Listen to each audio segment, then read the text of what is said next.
I don't know. I guess 50-50 because it's going to be between Brock and him, I would assume, unless Tyreek breaks the record in 16 games of 2,000 yards, which is very possible as well. But if he doesn't break the record, then it'd be hard for a receiver to win it. But like everybody's been saying for the past, decade or so, it's a quarterback award because they touch the ball every play and they have so much responsibility and it's a quarterback league. But somehow when Brock Purdy is playing quarterback and playing at a high level, efficient level, one of the most efficient seasons in recent memory in terms of yards per attempt, touchdown to interception ratio, a guy that is efficient, both short, intermediate passing game, but also deep passing game. Christian McCaffrey is also having an unbelievable season with 20 touchdowns altogether, 1,800 all-purpose yards, closing in on 2,000 all-purpose yards. So he deserves it. He definitely deserves it. He definitely deserves a shot at it. But the reason they haven't given it to a running back in the last decade is because they say it's a quarterback award now. And I would be okay with them giving it to Christian McCaffrey and giving Brock Purdy first-team All-Pro and calling it a day. I would not mind that at all, and I'm sure the San Francisco 49ers wouldn't mind that at all because he's played the position the best. Yeah, look, this thing is coming down to three players, in my opinion.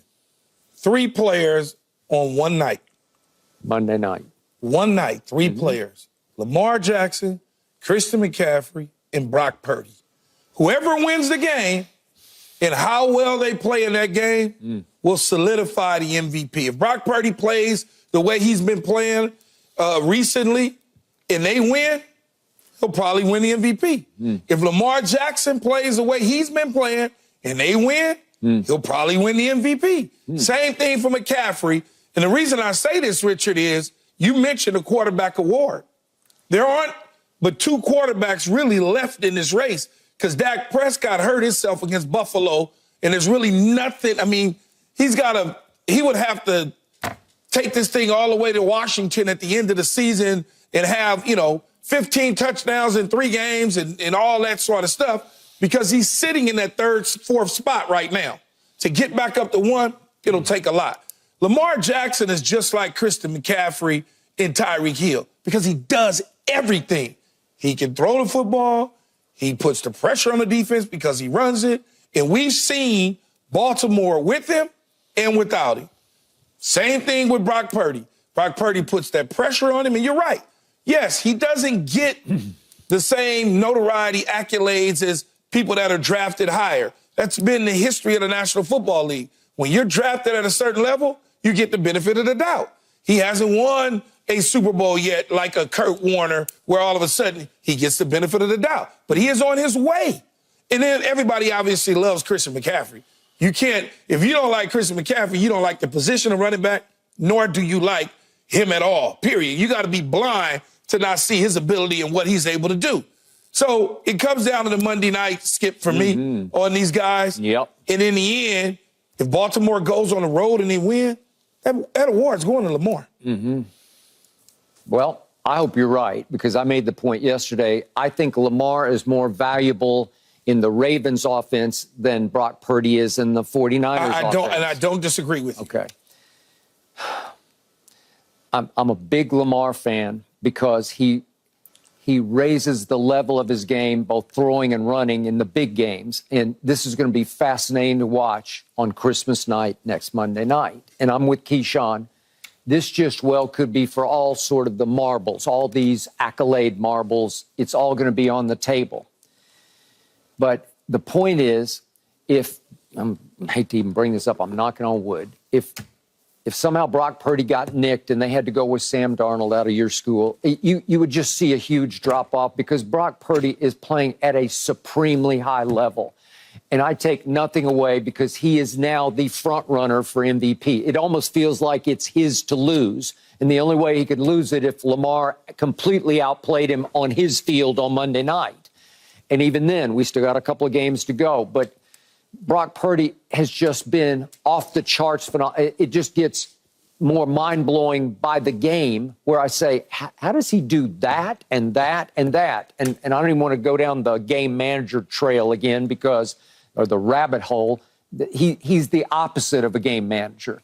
he is lighting you up. He is trying throws that make Kyle wince on the sideline and completing a whole bunch of them.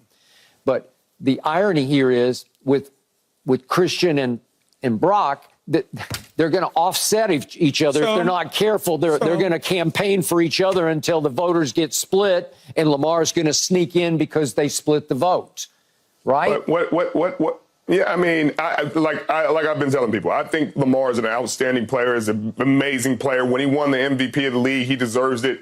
Going away, he had 36 passing touchdowns, 14 running the football. He had 3,500 passing yards. He doesn't have the numbers. But he doesn't have the numbers. And so and I keep hearing from Ravens fans, oh, you hate the Ravens. I do not hate the Ravens. I want it to be fair.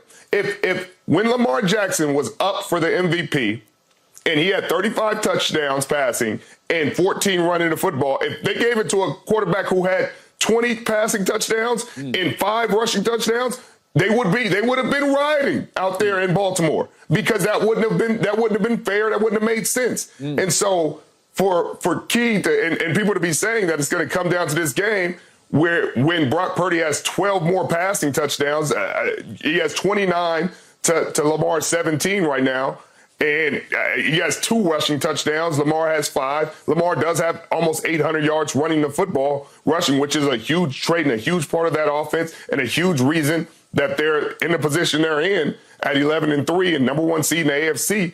But that doesn't necessarily mean, because he is the most valuable player on that team, no question about it. There's no debate about that. But if you take Brock Purdy from this team and you replace him with Sam Darnold, they are not 11-3 right now. They are not 11-3. With every weapon they have, with Christian McCaffrey, with Deebo Samuel, with Brandon Ayuk, they would not be 11-3. And every single one of those players would tell you that, and Kyle Shanahan would tell you the same exact thing. If they had Trey Lance right now under center, they would not be 11-3. With every single weapon they have right now at their disposal with Christian McCaffrey.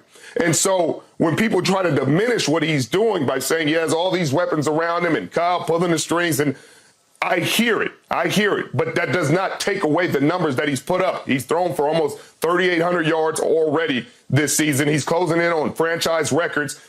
And all I keep hearing is he's probably going to throw 2 or 3 touchdowns in this game. So then he'll be over 30 touchdowns. And unless Lamar throws for 3 or 4 touchdowns, he'll still be under 20. And so if you're saying one MVP candidate has less than 20 passing touchdowns and the other has over 30, and almost 4,000 yards, he'll probably have 4,000 after this game is finished, then I just don't understand how we're comparing the award. Because when Lamar won it, his stats matter. But this year you're saying stats don't matter. I don't get it. Well, look, Richard, when you look at the statistics, right, and I'm not one to say that Brock Purdy doesn't deserve the award. I told you at the beginning of the season, I needed to see a 16-game situation, meaning from last year to this year, give me 16, 17 games. I'm good with it. I don't have a problem with that. But for you to say that the offense that Lamar is running suits him in what Baltimore is doing, but at the same time, as if the offense in San Francisco doesn't suit Brock Purdy. I seen Lamar. I'm not saying that. I seen Lamar, Richard, without any help at the receiver position. Engineer wins and drives. But I also seen Brock Purdy miss some key positions on the offensive side, and San Francisco went on a 3-game losing skid. Now when you talk about the numbers, right, and I love this conversation with these style quarterbacks. I love it, Richard, because what I would ask you is if I said Brock Purdy had 4,500 yards in the air and 30 touchdowns, and Lamar Jackson had 3,700 yards in the air and 900 on the ground and 27 touchdowns combined, what's the difference? And they both 11-3 or whatever their records are going to end up being. What's the difference? You don't want 900 yards on the ground and another 3,700 in the air versus a guy throwing 4,500? You would take them both. You would take them both because of their styles. You're saying Brock Purdy will likely have 40 touchdowns combined, 30, you said 4,500 yards, okay, 4,000, whatever it is. I just don't understand. 27 touchdowns does not an MVP make. But if I'm giving you 27, if I'm giving you 27 in the air and giving you another 8 on the ground, do the math. That would mean him getting 10 touchdowns in the next 3 games, which is a stretch right now, which is a stretch based on how he's played this season, not on what he's done. You're saying he would have to get 10 passing touchdowns in the next 3 games. What I'm saying. Yes, that's what he has 17 right now. So to get to 27, he would have to have 10 passing touchdowns in the next 3 games. Okay. That's what you're saying. And you're saying Lamar's not capable of doing that? I'm not saying he's not capable of doing that. He had a season, his MVP season, where he did that multiple times. He just has not done that this season. That's all I'm talking about. If you look at his total numbers, though, Richard, his rushing and his passing yardage numbers. He has 22 touchdowns and he has 3,800 yards combined. Okay, so what I'm saying is that's fine. Okay, so here's the point of what you guys are arguing. The quarterback position is so much harder to play and so much more valuable than running back that I don't know how Christian can win this. I think if you, in the end, that's what it is. And by the way, I got to throw one footnote into this just for Keyshawn's sake or for Richard's sake.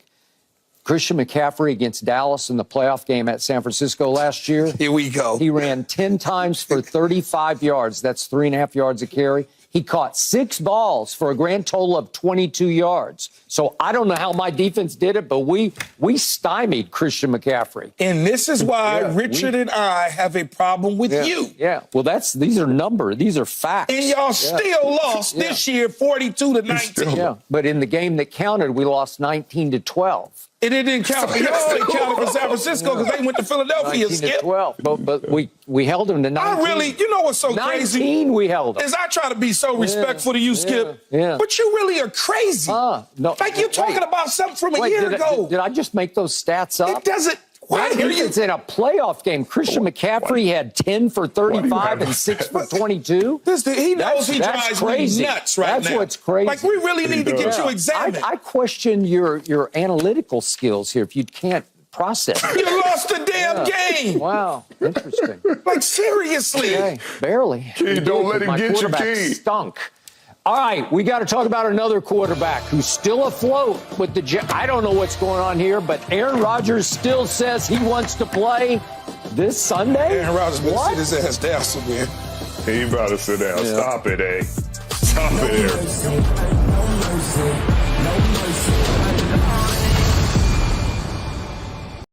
Thanks for watching, Undisputed fans. Do you want more highlights from the show? Make sure to click that subscribe button for all the exclusive content from Undisputed.